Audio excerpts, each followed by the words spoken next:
ನಮಸ್ಕಾರ ಗೆಳೆಯರೆ, ಪಾಠಶಾಲೆ ಯೂಟ್ಯೂಬ್ ಚಾನಲ್ಗೆ ಸ್ವಾಗತ ಸುಸ್ವಾಗತ. ಇದನ್ನ ನಿಮ್ಮ ವಾಟ್ಸಪ್ಪಲ್ಲಿ ಸುಮಾರು ಜನ ಮೆಸೇಜಸ್ ಮಾಡಿದ್ರಿ, ತುಂಬ ಜನ ಮೆಸೇಜಸ್ ಮಾಡಿದ್ರಿ.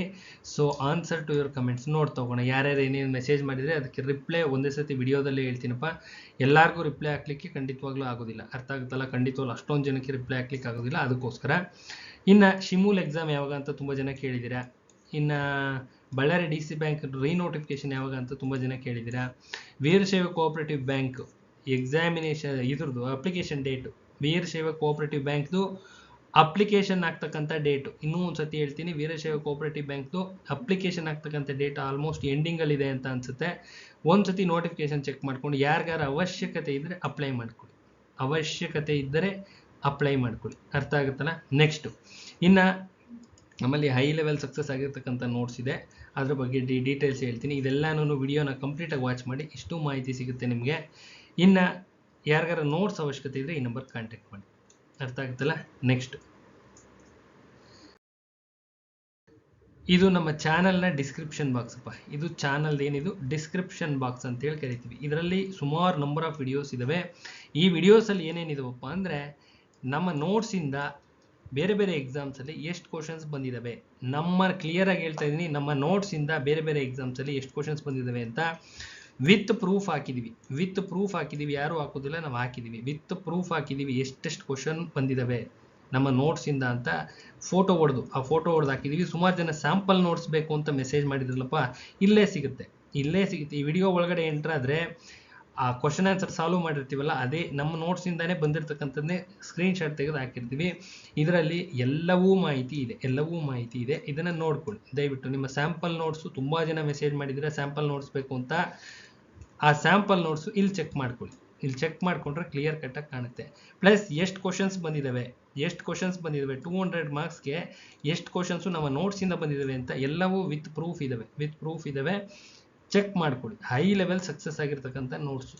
Mandya DCC bank, Mandya, Kodagu, Chikkamagaluru, Sirsi urban cooperative, ಆಮೇಲೆ ಜಮಖಂಡಿ, ಬೆಂಗಳೂರು, ಎಲ್ಲಾನು ರಾಯಚೂರು, ಎಲ್ಲ ಹೈ ಲೆವೆಲ್ ಸಕ್ಸಸ್ ಆಗಿರ್ತಕ್ಕಂಥ ನೋಟ್ಸು ನಮ್ಮಲ್ಲಿ ಇರ್ತಕ್ಕಂಥದ್ದು. ಯಾರಿಗಾರ ಅವಶ್ಯಕತೆ ಇದ್ದರೆ ಫಸ್ಟ್ ಈ ಡಿಸ್ಕ್ರಿಪ್ಷನ್ ಬಾಕ್ಸ್ನ ಕಂಪ್ಲೀಟಾಗಿ ವಾಚ್ ಮಾಡಿ ಒಂದು ಅರ್ಧ ಗಂಟೆ ಕೂತ್ಕೊಂಡು ನೋಡಿದ್ರೆ ಗೊತ್ತಾಗುತ್ತೆ ಏನೇನಿದ್ದಾವೆ ಅಂತ. ಎಲ್ಲ ಮಾಹಿತಿನೂ ಇದೆ, ಅದನ್ನು ನೋಡಿ ತದನಂತರ ಯಾರಿಗಾರ ಅವಶ್ಯಕತೆ ಇದೆ ಅಂತ ಅನ್ಸಿದ್ರೆ ಮಾತ್ರ ಮೆಸೇಜಸ್ ಮಾಡಿ. ಅನ್ವಾಂಟೆಡ್ ಮೆಸೇಜಸ್ಸು, ಕಾಲ್ಸು ದಯವಿಟ್ಟು ಮಾಡಿಬಿಡಿ. ಯಾವುದೇ ಕಾರಣದಿಂದನೂ ಮಾಡಿಬಿಡಿ. ನಿಮ್ಮ ಹತ್ರ ಏನಿದೆಯೋ ಅದನ್ನೇ ಕೂತ್ಕೊಂಡು ಓದ್ಕೊಂಡೋಗಿ ಬರ್ಕೊಳ್ರಿ, ಅರ್ಥ ಆಗುತ್ತಲ್ಲ. ಅನ್ವಾಂಟೆಡ್ ಮೆಸೇಜಸ್ಸು, ಕಾಲ್ಸು ಯಾವುದೇ ಕಾರಣಕ್ಕೂ ಟಾಲ್ರೇಟ್ ಮಾಡೋಕ್ಕೆ ಸಾಧ್ಯನೇ ಇಲ್ಲ. ನಮ್ಮ ಕೆಲಸ ಮಾಡ್ಕೋತಾ ಇರ್ತೀವಿ, ಬ್ಯುಸಿ ಇರ್ತೀವಪ್ಪ. ದಯವಿಟ್ಟು ನಿಮಗೇನು ಅವಶ್ಯ ನೋಡಿದ್ರೆ ಗೊತ್ತಾಗುತ್ತೆ. ಹೈ ಲೆವೆಲ್ ಸಕ್ಸಸ್ ಆಗಿರೋ ನೋಟ್ಸ್ ಎಲ್ಲ ದಾಖಲೆ ಸಮೇತ ಇದೆ. ಬೇಕಿದ್ರೆ ಮಾತ್ರ ಮೆಸೇಜ್ ಮಾಡಿ, ವಾಟ್ಸಪ್ಪಲ್ಲಿ ರಿಪ್ಲೈ ಆಗ್ತೀವಿ. ಮನೆ ಅಡ್ರೆಸ್ ಹಾಕಿ ನೋಟ್ಸ್ ಕಳಿಸ್ಕೊಡ್ತೀವಿ. ಪ್ರೊಸೀಜರ್ ಇಷ್ಟೇ, ಸಿಂಪಲ್ ಪ್ರೊಸೀಜರ್, ಕಳಿಸ್ಕೊಡ್ತೀವಿ. ಬೇಕಿದ್ರೆ. ಬೇಡ ಅಂದರೆ ನಿಮ್ಮ ಹತ್ರ ಏನಿದೆ ಕೂತ್ಕೊಂಡು ನಿಮ್ಮ ಪಾಡಿಗೆ ನೀವು ಕೂತ್ಕೊಂಡು ಓದ್ಕೊಳ್ರಿ, ಮುಗೀತಲ್ಲ. ನೆಕ್ಸ್ಟ್, ಸುಮಾರು ಜನ ಈಗಲೂ ಸಿಲೆಬಸ್ ಬಗ್ಗೆ ಕೇಳ್ತಾ ಇರ್ತೀರಾ. ಇದು ಓದೋರ ಲಕ್ಷಣ ಅಲ್ಲ, ಯಾವುದೇ ಕಾರಣಕ್ಕೂ ಓದೋರ ಲಕ್ಷಣ ಅಲ್ಲ. ಸಿಲೆಬಸ್ ಕಳಿಸಿ ಅಂತ ಹೇಳ್ತಾ ಇರ್ತಾರೆ. ಕಳಿಸಿ ಅನ್ನೋ ವರ್ಡ್ ಯೂಸ್ ಮಾಡಬಾರ್ದು. ಹುಡುಕ್ಬೇಕು ನೀವೇ, ಸ್ಟೂಡೆಂಟ್ಸ್ ನೀವೇ ಹುಡುಕ್ಬೇಕು. ಗೊತ್ತಿರೋದೇ ಹೇಳ್ತಾ ಇದ್ದೀನಿ. ಸಿಲೆಬಸ್ ಅಂತಲ್ಲ, ಪ್ರತಿಯೊಂದನ್ನು ಹುಡುಕಲೇಬೇಕು. ಆದರೂ ಇದು ಲಾಸ್ಟು, ಮತ್ತೆ ನಾನು ಇನ್ನೆಂದೂ ಹಾಕ್ಲಿಕ್ಕೆ ಹೋಗೋದಿಲ್ಲ, ಅರ್ಥ ಆಗುತ್ತಲ್ಲ. ಇದು ಸಿಲೆಬಸ್, ಇದು ಅಧಿಕೃತವಾದಂಥ ಸಿಲೆಬಸ್ಸು.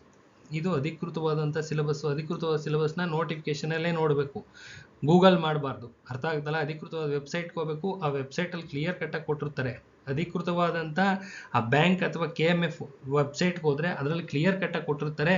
ಆ ಆಯ್ಕೆ ವಿಧಾನದಲ್ಲೇ ಇರುತ್ತೆ, ಅದನ್ನೇ ಓದಬೇಕು, ಬೇರೆ ಇನ್ಯಾವುದು ಓದಬಾರ್ದು. ಇಲ್ಲಿದೆ ನೋಡ್ರಪ್ಪ, ನಿಮ್ಮದೇ ಬಳ್ಳಾರಿದಾದರೂ ಇದೇನೆ, ಶಿಮೂಲ್ದಾದರೂ ಇದೇನೆ, ಎಲ್ಲ ಎನಿ DCC ಬ್ಯಾಂಕ್ ಆದರೂ ಇದೇನೇನೆ. ಎನಿ DCC ಬ್ಯಾಂಕ್ ಇದೇ ಸಿಲೆಬಸ್ ಇದೆ, ಎನಿ KMF ಇದೇ ಸಿಲೆಬಸ್ ಇದೆ. ಅರ್ಥ ಆಯ್ತಿದೆಯಲ್ಲ, ಕಾಣಿಸ್ತಾ ಇದೆಯಲ್ಲ. ಕನ್ನಡ 50 ಮಾರ್ಕ್ಸ್ಗೆ ಇರುತ್ತೆ, ಇಂಗ್ಲೀಷ್ 25 ಮಾರ್ಕ್ಸ್ಗೆ ಇರುತ್ತೆ, ಸಾಮಾನ್ಯ ಜ್ಞಾನ 25, ಸಹಕಾರಿ ವಿಷಯ 50, ಸಂವಿಧಾನ 25, ಬ್ಯಾಂಕಿಗೆ ಸಂಬಂಧಪಟ್ಟಂಗೆ 25, ಅಥವಾ KMF ಬರಿತೀವಿ ಅಂದರೆ ಪಶುಪಾಲನೆಗೆ ಸಂಬಂಧಪಟ್ಟಂಗೆ 25 ಇರುತ್ತೆ. ಇನ್ನು ಮಿಕ್ಕಿದೆಲ್ಲ ಸಿಮಿಲರ್ ಇರುತ್ತೆ. ಇಷ್ಟೇ ಸಿಲೆಬಸ್ಸು.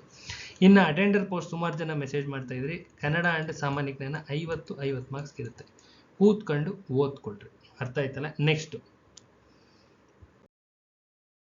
ಇನ್ನು ನಮ್ಮಲ್ಲಿ ಅವೈಲಬಲ್ ಇರ್ತಕ್ಕಂಥ notes, Kannada complete notes available ಇದೆ. ಹೈ ಲೆವೆಲ್ ಸಕ್ಸಸ್ ಆಗಿರ್ತಕ್ಕಂಥ ಶಾರ್ಟ್ಕಟ್ ಟ್ರಿಕ್ಸ್ ಇರ್ತಕ್ಕಂಥ ನೋಟ್ಸು, ಪ್ಲಸ್ ರೆಕಾರ್ಡೆಡ್ ಕ್ಲಾಸಸ್ ಲಭ್ಯ ಇದೆ. ಕಾನ್ಸ್ಟಿಟ್ಯೂಷನ್ ಕರೆಂಟ್ ಅಫೇರ್ಸ್ ಬೇಸ್ಡ್ ಇದೆ, ಪ್ಲಸ್ ರೆಕಾರ್ಡೆಡ್ ಕ್ಲಾಸಸ್ ಲಭ್ಯ ಇದೆ. ಇದು ಹೈಲಿ ಸಕ್ಸಸ್ ಆಗಿರ್ತಕ್ಕಂಥ ನೋಟ್ಸ್ ಇವೆರಡು. ಇನ್ನು cooperative KMF banking 1959 act 3000 question bank ಲಭ್ಯ ಇದೆ.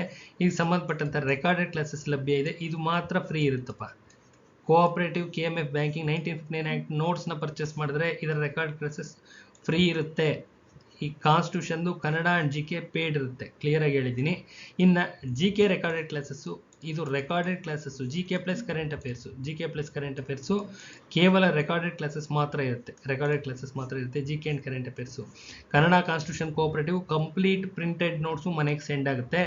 GK ರೆಕಾರ್ಡೆಡ್ ಕ್ಲಾಸಸ್ ಮಾತ್ರ ಇರುತ್ತೆ. ಅರ್ಥ ಆಯ್ತಲ್ಲ. ಇನ್ನು ಇಂಗ್ಲೀಷ್ ನಮ್ಮಲ್ಲಿ ಅವೈಲಬಲ್ ಇರತಕ್ಕಂಥ ಸ್ಮಾಲ್ ಪೋರ್ಷನ್ನ PDF ರೂಪದಲ್ಲಿ, ಯಾವ ರೂಪದಲ್ಲಿ? PDF ರೂಪದಲ್ಲಿ ಮೊಬೈಲ್ ಕಳಿಸ್ತೀವಿ, ಕೂತ್ಕೊಂಡು ಓದ್ಕೊಳ್ಳಿ. ಇದಿಷ್ಟು ಅವೈಲಬಲ್ ಇರತಕ್ಕಂಥ ನೋಟ್ಸು. ಇದು ಹೈಲಿ ಸಕ್ಸಸ್ ಆಗಿರ್ತಕ್ಕಂಥ ನೋಟ್ಸು. ಇದು ಸಂಬಂಧಪಟ್ಟಂಥ ಸಂಪೂರ್ಣ ದಾಖಲೆ ಡಿಸ್ಕ್ರಿಪ್ಷನ್ ಬಾಕ್ಸಲ್ಲಿ ಹೇಳಿದ್ನಲ್ಲ ಹಿಂದಿನ ವಿಡಿಯೋದ, ಅದನ್ನ ನೋಡ್ಕೊಳ್ರಿ. ನಿಮ್ಮ ನೋಟ್ಸಲ್ಲಿ ಎಷ್ಟು ಕ್ವಶನ್ಸ್ ಬಂದಿದೆ ಅಂತ ನಿಮ್ಮ ಕಣ್ಣಿಗೆ ಕಾಣುತ್ತೆ, ಕಣ್ಣೆದುರುಗಡೆನೆ ಕಾಣುತ್ತೆ. ವಿತ್ ದಾಖಲೆ ಸಮೇತ ಹಾಕಿದೀವಿ, ನೋಡ್ಕೊಳ್ರಿ. ಯಾರಿಗಾರ ಅವಶ್ಯಕತೆ ಇದ್ರೆ ತಗೊಂಡು ಓದ್ರಿ. ನೆಕ್ಸ್ಟ್ ಶಿಮೂಲ್ ಎಕ್ಸಾಮ್ ಯಾವಾಗ ಅಂತ ಸುಮಾರು ಜನ ಕೇಳ್ತಿದ್ದೀರಾ. ಶಿಮೂಲ್ ಎಕ್ಸಾಮ್ ಯಾವಾಗ ಅಂತ ಸುಮಾರು ಮೆಸೇಜಸ್ ಬಂದಿದ್ದಾವೆ. ಕ್ಲಿಯರ್ ಆಗಿ ಹೇಳ್ತಾ ಇದ್ದೀನಿ, ಅಚ್ಚ ಕನ್ನಡದಲ್ಲಿ ಸ್ಪಷ್ಟವಾಗಿ ಹೇಳ್ತಾ ಇದ್ದೀನಿ. ಇದರ ಎಕ್ಸಾಮಿನೇಷನ್ ಡೇಟ್ ಬರುತ್ತಲ್ಲಪ್ಪ, ಯಾರಿಗೂ ಗೊತ್ತಾಗೋದಿಲ್ಲ. ನಮಗೆ ಅಂತಲ್ಲ, ಯಾರಿಗೂ ಗೊತ್ತಾಗೋದಿಲ್ಲ. ದಯವಿಟ್ಟು ಆ ರೀತಿಯಾದಂಥ ಅನ್ವಾಂಟೆಡ್ ಮೆಸೇಜಸ್ನ ಮಾಡಬೇಡಿ. ಕ್ಲಿಯರ್ ಆಗಿ ಹೇಳ್ತಾ ಇದ್ದೀನಿ, ಮಾಡಬೇಡಿ. ನಮಗೆ ಇದರ ಬಗ್ಗೆ ಮಾಹಿತಿ ಇರೋದಿಲ್ಲ. ಎಕ್ಸಾಮಿನೇಷನ್ ಸಂಬಂಧಪಟ್ಟಂತೆ ಮಾಹಿತಿ ಇರೋದಿಲ್ಲ. ಕ್ಲಿಯರ್ ಆಗಿ ಹೇಳ್ತಾ ಇದ್ದೀನಿ, ಇರೋದಿಲ್ಲ. ಅರ್ಥ ಆಗ್ತಿದೆಯಲ್ವಾ? ಮಾಡ್ತಾರೆ ಎಕ್ಸಾಮ್, 100% ಮಾಡೇ ಮಾಡ್ತಾರೆ. ಒಂದು ನೋಟಿಫಿಕೇಶನ್ ಅಂತ ಆದಮೇಲೆ ಯಾವುದೇ ಒಂದು ಡಿಪಾರ್ಟ್ಮೆಂಟಲ್ಲಿ ಆಗಿರಲಿ, ಯಾವುದಾದ್ರೂ ಆಗಿರಲಿ, ಇದು ಅಂತಲ್ಲ, ಅದರದ್ದು ಎಕ್ಸಾಮಿನೇಷನ್ 1000% ಮಾಡೇ ಮಾಡ್ತಾರೆ. ಅರ್ಥ ಆಗುತ್ತಲ್ಲ. ಅದರ ಅಧಿಕೃತವಾದಂಥ ವೆಬ್ಸೈಟ್ ಇರುತ್ತೆ. ಆ ವೆಬ್ಸೈಟಲ್ಲಿ ಹೋಗಿ ಚೆಕ್ ಮಾಡ್ತಾ ಇದ್ರೆ, ಆ ಅಧಿಕೃತವಾದ ವೆಬ್ಸೈಟಲ್ಲಿ ಈ ನಿಮ್ಮ ಎಕ್ಸಾಮಿನೇಷನ್ ಡೇಟ್ನ ಅನೌನ್ಸ್ ಮಾಡಿರ್ತಾರೆ. ಅದು ಅಧಿಕೃತವಾದಂಥ ಮಾಹಿತಿ. ಅದು ಬಿಡ್ತಾರೆ. ಯಾವಾಗ ಬಿಡ್ತಾರೆ ಗೊತ್ತಿಲ್ಲ, ಯಾರಿಗೂ ಮಾಹಿತಿ ಇರೋದಿಲ್ಲ. ನಮಗೆ ನಿಮಗೆ ಅಂತಲ್ಲ, ಯಾರೊಬ್ಬರಿಗೂ ಇರೋದಿಲ್ಲ. ಆ ಕನ್ಸರ್ನ್ ಡಿಪಾರ್ಟ್ಮೆಂಟಿಗೆ ಬಿಟ್ಟರೆ ಬೇರೆ ಯಾರಿಗೂ ಗೊತ್ತಿರೋದಿಲ್ಲ. ಅರ್ಥ ಆಗುತ್ತಲ್ಲ. ಮಾಡ್ತಾರೆ, ಕೂತ್ಕೊಂಡು ಓದ್ಕೊಳ್ಳಿ. ಒಂದು ಎಕ್ಸಾಮಿನೇಷನ್ ಒಂದು 15-20 ದಿನ ಅಥವಾ 1 ತಿಂಗಳು ಮುಂದಕ್ಕೆ ಹೋದರೆ ಅದನ್ನು ರಿವಿಷನ್ ಟೈಮಿಂಗ್ಸ್ ಆಗಿ ಯೂಸ್ ಮಾಡಿಕೊಡ್ರಿ. ನಂಬರ್ ಆಫ್ ಟೈಮ್ ರಿವಿಷನ್ಸ್ ಆಗುತ್ತೆ. ಕಾಲ್ ಮಾಡಿದ್ದಾರೆ ಅಂದರೆ ಎಕ್ಸಾಮ್ ಮಾಡೋದು ಅವ್ರ ಜವಾಬ್ದಾರಿ ಮಾಡ್ಕೋತಾರೆ. ದಯವಿಟ್ಟು ಈ ರೀತಿ ಮೆಸೇಜ್ಗಳನ್ನ ಮಾಡಬೇಡಿ. ಯಾವಾಗ ಎಕ್ಸಾಮ್ ಅಂದರೆ ಅದಕ್ಕೆ ಅರ್ಥ ಇಲ್ಲದೆ ಇರೋಂಥ ಮೆಸೇಜ್. ಅದು ಅರ್ಥನೇ ಇಲ್ಲ. ಅರ್ಥ ಆಗುತ್ತಲ್ವಾ? ಅದು ಯಾರಿಗೂ ಗೊತ್ತಿರುತ್ತಾ? ಗೊತ್ತಿದ್ರೆ ಪರವಾಗಿಲ್ಲ, ಯಾರಿಗೂ ಗೊತ್ತಿರೋದಿಲ್ಲ. ಅವರು ಇವರು ಅಂತಲ್ಲ, ಯಾರಿಗೂ ಗೊತ್ತಿರೋದಿಲ್ಲ. ಕ್ಲಿಯರ್ ವರ್ಡಿಂಗ್ಸಲ್ಲಿ ಹೇಳ್ತಾ ಇದ್ದೀನಿ. ಆ ಕನ್ಸರ್ನ್ ಯಾರು ಕಾಲ್ ಮಾಡಿರ್ತಾರೆ ಅವ್ರಿಗೆ ಬಿಟ್ಟರೆ ಬೇರೆ ಯಾರಿಗೂ ಗೊತ್ತಿರೋದಿಲ್ಲ. ದಯವಿಟ್ಟು ಈ ರೀತಿ ಮೆಸೇಜ್ಗಳನ್ನ ಮಾಡಬೇಡಿ. ಕೂತ್ಕೊಂಡು ಅದ್ರ ಬದಲು ಓದ್ಕೊಳ್ರಿ. ಕ್ಲಿಯರ್? ಇನ್ನು ಬಳ್ಳಾರಿ DCC ಬ್ಯಾಂಕ್ ಕೇಳ್ತಾ ಇದ್ರಿ ಅಲ್ವಾ? ಬಳ್ಳಾರಿ DCC ಬ್ಯಾಂಕು ರೀನೋಟಿಫಿಕೇಶನ್ ಆಗುತ್ತೆ. ರೀನೋಟಿಫಿಕೇಶನ್ ಮತ್ತೆ ರೀನೋಟಿಫಿಕೇಶನ್, ಕನ್ನಡದಲ್ಲಿ ಹೇಳ್ತಾ ಇದ್ದೀನಿ, ಮತ್ತೆ ಅಧಿಸೂಚನೆಯನ್ನು ಹೊರಡಿಸ್ತಾರೆ. ಯಾವಾಗ ಹೊರಡಿಸ್ತಾರೆ ಅಂತ ಸುಮಾರು ಮೆಸೇಜಸ್ ಬಂದಿತ್ತು. ಗೊತ್ತಿಲ್ಲ. ಯಾವುದೇ ಕಾರಣಕ್ಕೂ ಯಾರಿಗೂ ಗೊತ್ತಾಗೋದಿಲ್ಲ.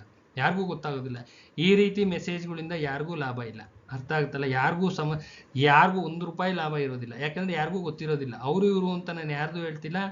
ಯಾರೊಬ್ಬರಿಗೂ ಅಧಿಕೃತವಾದಂಥ ಮಾಹಿತಿ ಯಾರಿಗೂ ಗೊತ್ತಿರೋದಿಲ್ಲ. ಬಟ್ ರೀನೋಟಿಫಿಕೇಶನ್ ಮಾಡ್ತಾರ, 1000% ಮಾಡ್ತಾರೆ. 1000% ರೀನೋಟಿಫಿಕೇಶನ್ ಮಾಡೇ ಮಾಡ್ತಾರೆ. ಇದರಲ್ಲಿ ಯಾವುದೇ ಅನುಮಾನ ಬೇಡ. ಯಾವಾಗ ಮಾಡ್ತಾರೆ ಗೊತ್ತಿಲ್ಲ, ಯಾವುದೇ ಕಾರಣಕ್ಕೂ ಗೊತ್ತಿಲ್ಲ. ಈ ರೀತಿಯಾದಂಥ ಮೆಸೇಜಸ್ನ ದಯವಿಟ್ಟು ಮಾಡಬೇಡಿ. ಅರ್ಥ ಆಗುತ್ತಲ್ಲ? ಮಾಡ್ತಾರೆ, ವೆರಿ ಶಾರ್ಟ್ಲಿ ಮಾಡ್ತಾರೆ. ಅವರು ಒಳ ಮೀಸಲಾತಿ ಅಳವಡಿಕೆ ಆದ ನಂತರ ತಕ್ಷಣನೇ ಮಾಡ್ತಾರೆ. ಇಷ್ಟು ಮಾತ್ರ ಹೇಳ್ಬೋದು. ಮಾಡ್ತಾರೆ. ನಿಮ್ಮ ಕೆಲಸ ಏನು? ಕೂತ್ಕೊಂಡು ಓದ್ಕೊಳ್ರಿ. ಕಾಲಾಗಿತ್ತು, ಕ್ಯಾನ್ಸಲ್ ಆಗಿದೆ, ರೀನೋಟಿಫಿಕೇಶನ್ಗೆ ಹೋಗಿದೆ ಅಂತಂದರೆ 100 ಅಲ್ಲ 1000% ಮಾಡೇ ಮಾಡ್ತಾರೆ. 1000% ಕಾಲಾಗುತ್ತೆ. ಯಾವಾಗ ಅಂತ ಗೊತ್ತಿಲ್ಲ. ಮತ್ತೆ ಹೇಳ್ತೀನಿ, ಯಾವಾಗ ಅಂತ ಗೊತ್ತಿಲ್ಲ. ಈ ರೀತಿಯಾದಂಥ ಮೆಸೇಜಸ್ನ ದಯವಿಟ್ಟು ಮಾಡಬೇಡಿ. ನಮಗೆ ಮಾಡಬೇಡಿ. ಕ್ಲಿಯರ್ ಆಗಿ ಹೇಳ್ತಾ ಇದ್ದೀನಿ, ಮಾಡಬೇಡಿ. ಯಾರಿಗಾರ ನೋಟ್ಸ್ ಅವಶ್ಯಕತೆ ಇದ್ರೆ ಅಷ್ಟೇ ಮೆಸೇಜ್ ಮಾಡಬೇಕು, ಅಷ್ಟೇ. ಇನ್ನೊಂದು ಮಾತು ಆ ಕಡೆ ಈ ಕಡೆ ಬರ್ಕೊಡ್ದು. ಅನ್ವಾಂಟೆಡ್ ಮೆಸೇಜಸ್ ಯಾವುದು ಬರ್ಕೊಡ್ದು. ಯಾವುದೇ ಕಾರಣಕ್ಕೂ ಟಾಲರೇಟ್ ಮಾಡೋದಿಲ್ಲ. ಈ ವಿಚಾರವಾಗಿ ಟಾಲರೇಟ್ ಮಾಡಲ್ಲ ಅಂದ್ಮೇಲೆ ಮಾಡೋದಿಲ್ಲ. ಬೇಕಿದ್ರೆ ತಗೋಬೋದು, ಇಲ್ಲಾಂದ್ರೆ ನಿಮ್ಮ ಹತ್ರ ಕೂತ್ಕೊಂಡು ಓದ್ಕೋಬೋದು. ನಮಗೆ ನಿಮ್ಮ ಅವಶ್ಯಕತೆ ಇಲ್ಲ. ಕ್ಲಿಯರ್ ಆಗಿ ಹೇಳ್ತಾ ಇದ್ದೀನಿ. ನೋಟ್ಸ್ ಬೇಕಿದ್ರೆ ತಗೊಂಡು ಓದ್ಕೊಳ್ರಿ. ಹೈಲಿ ಸಕ್ಸಸ್ ಆಗಿರೋ ನೋಟ್ಸ್ ಇದೆ, ಡಿಸ್ಕ್ರಿಪ್ಷನ್ ಬಾಕ್ಸಲ್ಲಿ ದಾಖಲೆ ಸಮೇತ ಇದೆ. ಬೇಕಿದ್ರೆ ಅಷ್ಟೇ, ನಿಮಗೆ ಬೇಕಿದ್ರೆ ತಗೊಂಡು ಹೋದ್ರೆ, ಇಲ್ಲ ನಿಮ್ಮ ಹತ್ರ ಏನಿದೆ ಅದು ಕೂತ್ಕೊಂಡು ಓದ್ಕೊಳ್ರಿ. ಟೈಮು ವೇಸ್ಟ್ ಮಾಡೋ ಕೆಲಸ ಬೇಡ. 23 ವರ್ಷದ ಸರ್ವಿಸ್ನಲ್ಲಿ ನನ್ನ ಅನುಭವದಲ್ಲಿ ಎಲ್ಲ ಕ್ಲಿಯರ್ ಕಟ್ಟಾಗಿ ಹೇಳಿದ್ದೀನಿ. ಅರ್ಥ ಆಗ್ತಿದೆಯಲ್ಲ? ಇದು ಎಲ್ಲ ಡಿಪಾರ್ಟ್ಮೆಂಟ್ಗೂ ಇದೇ ಹಣೆ ಬರನೆ. ಎಲ್ಲ ಡಿಪಾರ್ಟ್ಮೆಂಟ್ಗೂ ಅದಾಗುತ್ತಾ, ಇದಾಗುತ್ತಾ ನೋ. ಯಾರು ಯಾವ ಹುಡುಗರು ಯಾವ ಸವಾಸ ಯಾರ್ದು ಮಾಡ್ಕೊಡ್ದು ಕೂತ್ಕೊಬಿಟ್ಟು ಅಚ್ಚುಕಟ್ಟಾಗಿ ಓದ್ಕೋಬೇಕು. ಅಚ್ಚುಕಟ್ಟಾಗಿ ಓದೋ ಕಡೆ ಗಮನ ಕೊಡ್ಬೇಕು. ಕಾಲ್ ಆಗ್ತವ 1000% ಆಗ್ತವೆ. ಎಲ್ಲ ಡಿಪಾರ್ಟ್ಮೆಂಟಲ್ಲೂ ಆಗ್ತವೆ, ಎಲ್ಲ ಡಿಪಾರ್ಟ್ಮೆಂಟಲ್ಲೂ ಆಗ್ತವೆ. ಯಾವಾಗ ಆಗ್ತವೆ ಗೊತ್ತಿಲ್ಲ. ವೆರಿ ಶಾರ್ಟ್ಲಿ ಆಗ್ತವೆ, ಹೌದು ಶಾರ್ಟ್ಲಿ ಒಂದೊಂದೇ ನೋಟಿಫಿಕೇಶನ್ಗಳು ಈಚೆಗೆ ಬರ್ತವೆ. ಒಂದೊಂದೇ ಯಾವ್ದು ಬೇಕಾದ್ರೂ ಆಗಿರ್ಬೋದು. ಅದು ಇದು ಅಂತ ಹೇಳ್ತಾರೆ. ನಿಮ್ಮ PC ನೋಟಿಫಿಕೇಶನ್ ಬರುತ್ತೆ, ವೆರಿ ಶಾರ್ಟ್ಲಿ ಬರೋ ಚಾನ್ಸಸ್ ಇದೆ. ಓದ್ಕೊಳ್ರಪ್ಪ, ಯಾರ್ಯಾರು ಓದ್ತೀರಾ ಓದೋಗಿ, ಯಾರ್ಯಾರು ಇದ್ರೆ ಓದ್ಕೊಳ್ರಿ, ನೆಮ್ಮದಿಯಾಗಿ ಕೂತ್ಕೊಂಡು ಓದ್ಕೊಳ್ರಿ. PC PSI ಬರುವ ಸಾಧ್ಯತೆ ಇದೆ ವೆರಿ ಶಾರ್ಟ್ಲಿ. ಯಾವಾಗ ಅಂದರೆ ಗೊತ್ತಿಲ್ಲ. ಮಾಡ್ತಾರೆ, ಕಾಯ್ಬೇಕು. ನಾವು ವರ್ಷಾನ್ಗಟ್ಲೆ ಕಾದಿದ್ದೀವಿ. ಆಗಿನ ಕಾಲದಲ್ಲಿ ಒಂದು 20 ವರ್ಷದ ಹಿಂದೆ ವರ್ಷಗಟ್ಲೆ ಕಾದಿದ್ದೀವಿ ಒಂದೊಂದು ನೋಟಿಫಿಕೇಶನ್ಗೆ. ತಾಳ್ಮೆಯಿಂದ ಕಾಯ್ಬೇಕು. ಮಾಡ್ತಾರೆ, 100% ಬಿಡ್ತಾರೆ. ಎಲ್ಲ ಒಂದೊಂದೇ FDA SDA ಗ್ರೂಪ್ C ನಿಮ್ಮ ಶಿಕ್ಷಕರದು ಎಲ್ಲವೂ ಒಂದೊಂದೇ ಬರ್ತವೆ. ಯಾವಾಗ ಬರ್ತವೆ ಅಂತ ಕನ್ಫರ್ಮ್ ಆಗಿ ಗೊತ್ತಿಲ್ಲ. ಅರ್ಥ ಆಗುತ್ತಲ್ಲ? ಬರೋದು ಖಚಿತವಾಗಿ ಬರ್ತವೆ, 100,000 ಬರ್ತವೆ. ನಿಮ್ಮ ಸಿಲೆಬಸ್ಗಳನ್ನ ಇಟ್ಕೊಳ್ರಿ ಅಚ್ಚುಕಟ್ಟಾಗಿ. ಶಿಕ್ಷಕರದಾದ್ರೆ ಶಿಕ್ಷಕರ ಸಿಲೆಬಸ್ ಏನೇನಿದೆ ಅದು ಇಟ್ಕೊಳ್ರಿ. FDA SDA ಅದಾದ್ರೆ ಗ್ರೂಪ್ C ಸಿಲೆಬಸ್ ಇಟ್ಕೊಳ್ರಿ. KPSC FDA SDA ಅದಾದ್ರೆ ಅದು ಬೇರೆ ಬರುತ್ತೆ, ಕನ್ನಡ ಆ್ಯಂಡ್ ನಿಮ್ಮ GS ಬರ್ತದೆ. ಅದು KPSC FDA ಅಂತ ಸ್ಪೆಸಿಫೈ ಮಾಡಿ ಹೇಳ್ತಾ ಇದ್ದೀನಿ. KPSC ಕಾಲ್ ಆಗ್ತಿತ್ವಲ್ಲ ಹಳೆ ಕಾಲದ FDA, ಅದು ಬೇರೆ. ಗ್ರೂಪ್ C FDAಗಳೇ ಬೇರೆ. ಆಯಾ ಕನ್ಸರ್ನ್ ಸಿಲೆಬಸ್ನ ಅಚ್ಚುಕಟ್ಟಾಗಿ ಇಟ್ಕೋಬೇಕು. ಓದ್ಲಿಕ್ಕೆ ಸ್ಟಾರ್ಟ್ ಮಾಡಬೇಕು. ಮಿನಿಮಮ್ ಓದಲಿಕ್ಕೆ 6 ತಿಂಗಳು ಬೇಕು, ಒಂದು 6 ತಿಂಗಳು ಬೇಕು. ನೆಟ್ಗಿರೋ ನೋಟ್ಸ್ ಇದ್ರೆ ಅಂತ ಕ್ಲಿಯರಾಗಿ ಹೇಳ್ತಾ ಇದ್ದೀನಿ. ಅರ್ಥ ಆಗುತ್ತಲ್ಲ? ನೆಟ್ಗೆ ನಿಮ್ಮ ಹತ್ರ ಪಕ್ಕಾ ನೋಟ್ಸ್ ಇದ್ರೇನೆ 6 ತಿಂಗಳು ಬೇಕು. 6 ತಿಂಗಳು ಬೇಕೇ ಬೇಕು. ಕ್ಲಿಯರ್ ಮಾಡ್ಕೊಂಡು ಈಚೆಗೆ ಬರ್ತೀನಿ ಅಂದರೆ ಮಿನಿಮಮ್ 6 ಮಂತ್ಸ್ ಬೇಕು. FDA SDA KPSC KE ಇದು. ನಿಮ್ಮ DCC ಬ್ಯಾಂಕ್ದು ಅಚ್ಚುಕಟ್ಟಾಗಿರೋ ನೋಟ್ಸ್ ಇದ್ರೆ 2ರಿಂದ 3 ತಿಂಗಳು ಬೇಕು. 2ರಿಂದ 3 ತಿಂಗಳು ಬೇಕೇ ಬೇಕು. ಕೂತ್ಕೊಂಡು ಓದ್ರಿ, ಕಾಲಹರಣ ಬೇಡ. ದಯವಿಟ್ಟು ಕಾಲಹರಣ ಮಾಡೋ ಕೆಲಸ ಯಾರೂ ಮಾಡಿಬಿಡ್ರಿ. ಅವರು ಇವರು ಅಂತ ಹೇಳ್ತಾ ಇಲ್ಲ, ಯಾರೂ ಮಾಡಿಬಿಡ್ರಿ. ಎಲ್ಲವೂ ಕಾಲ ಆಗ್ತವೆ, ಎಲ್ಲವೂ ಆಗ್ತಾ ಹೋಗ್ತವೆ. ಮತ್ತು ಅವು ಇವು ಯಾವುದೇ ಮೆಸೇಜಸ್ ನಮಗಂತೂ ಮಾಡಬೇಡ್ರಿ, ದಯವಿಟ್ಟು ಮಾಡಬೇಡ್ರಿ. ಯಾವ ಆಗ್ತವೆ ಯಾವ ಹೋಗ್ತವೆ ಅಂತ. ಎಲ್ಲವೂ ಆಗ್ತವೆ. ಆದವನ್ನ ಗಮನಿಸ್ತಾ ಇರಬೇಕು, ಅಪ್ಲಿಕೇಶನ್ಸ್ ಹಾಕ್ಕೋಬೇಕು, ಓದ್ಕೊಂಡು ಹೋಗ್ತಾ ಇರಬೇಕು. ಯಾವುದಾಗಿದೆ ಬಿಡಬಾರ್ದು. ಗೊತ್ತಿರೋದು ಹೇಳಿದ್ದೀನಿ. ಯಾವುದೇ ಒಂದು ನೋಟಿಫಿಕೇಶನ್ ಆದರೂ ಬಿಡಬಾರ್ದು. ಸಿಮಿಲರ್ ಸಿಲೆಬಸ್ ಇತ್ತು ಅಂದರೆ ಯಾವುದೇ ಕಾರಣಕ್ಕೂ ಬಿಡಬಾರ್ದು. ಅಪ್ಲಿಕೇಶನ್ ಹಾಕ್ಕೋಬೇಕು, ಅದ್ರ ಹಿಂದೆ ಓದಬೇಕು, ಕರೆಕ್ಟ್ ರಿಲೆವೆಂಟ್ ನೋಟ್ಸ್ ಇಟ್ಕೋಬೇಕು, ಓದಬೇಕು, ಕ್ಲಿಯರ್ ಮಾಡ್ಕೊಂಡು ಬರಬೇಕು. ಅರ್ಥ ಆಗುತ್ತಲ್ಲ? ದಯವಿಟ್ಟು ಕೂತ್ಕೊಂಡು ಓದೋ ಕಡೆ ಗಮನ ಕೊಡಿ. ಗೊತ್ತಿರೋ ಅಷ್ಟನ್ನು ಹೇಳಿದ್ದೀನಿ. ಮತ್ತೆ ಬಳ್ಳಾರಿ ರೀನೋಟಿಫಿಕೇಶನ್ ಯಾವಾಗ ಗೊತ್ತಿಲ್ಲ. ಮತ್ತು ಇನ್ನೂ ಒಂದು ಸತಿ ಹೇಳ್ತಾ ಇದ್ದೀನಿ, ಗೊತ್ತಿಲ್ಲ. ಮಾಡ್ತಾರೆ, 100% ಮಾಡ್ತಾರೆ. ಓದ್ಕೊಳ್ರಿ. ಶಿಮೂಲ್ದು ಎಕ್ಸಾಮ್ ಯಾವಾಗ ಗೊತ್ತಿಲ್ಲ. ಮಾಡ್ತಾರೆ, 100% ಮಾಡ್ತಾರೆ. ಯಾವುದೇ ಒಂದು ಇದು ಏನದು ಓದೋದ್ರಲ್ಲಿ ಯಾವುದೋ ಹೆಚ್ಚು ಕಮ್ಮಿ ಮಾಡ್ಕೋಬೇಡ್ರಿ. ಅಚ್ಚುಕಟ್ಟಾಗಿ ಓದ್ಕೊಂಡು ಹೋಗ್ರಿ. ಎಕ್ಸಾಮಿನೇಷನ್ ಮಾಡ್ತಾರೆ, ಕ್ಲಿಯರ್ ಮಾಡ್ಕೊಂಬನ್ರಿ. ಇನ್ನು ಮಿಕ್ದವೆಲ್ಲ ಆಗ್ತವ, ಮಿಕ್ದವ್ DCC ಬ್ಯಾಂಕ್ಸ್ ಆಗ್ತವ, ಶಿಮೂಲ್ ಆಗುತ್ತೆ, ಬೇರೆ KMFs ಆಗ್ತವ, ಎಲ್ಲವೂ ಆಗ್ತವೆ. ಎಲ್ಲವೂ ಒಂದೊಂದೇ ಯಾವುದಾಗುತ್ತೆ ಗಮನಿಸ್ತಾ ಇರಬೇಕು. ಅದಕ್ಕೆ ಅಪ್ಲಿಕೇಶನ್ ಹಾಕೋಬೇಕು. ಪೇಪರಲ್ಲೆಲ್ಲ ನೋಟಿಫಿಕೇಶನ್ಸು ಎಲ್ಲ ಬಿಡ್ತಾ ಇರ್ತಾರೆ, ನಿಮ್ಮ ಯೂಟ್ಯೂಬಲ್ಲೇ ಬಿಡ್ತಾ ಇರ್ತಾರೆ. ಯಾವುದೇ ಕಾಲಾದ್ರೂ ಹಾಕ್ಕೋಬೇಕು, ಅಚ್ಚುಕಟ್ಟಾಗಿ ನೋಟ್ಸ್ ಇಟ್ಕೋಬೇಕು, ಓದ್ಕೋಬೇಕು, ಬರ್ಕೋಬೇಕು. ಇಷ್ಟೇ ವಿಚಾರ. ಅರ್ಥ ಆಗುತ್ತಲ್ಲ? ದಯವಿಟ್ಟು ಟೈಮ್ ವೇಸ್ಟ್ ಮಾಡಬೇಡಿ, ಕೂತ್ಕೊಂಡು ಓದ್ಕೊಳ್ಳಿ. ಐ ಥಿಂಕ್ ಎಲ್ಲ ಮಾಹಿತಿ ಹೇಳಿದ್ದೀನಿ ಅನ್ಕೊತೀನಿ.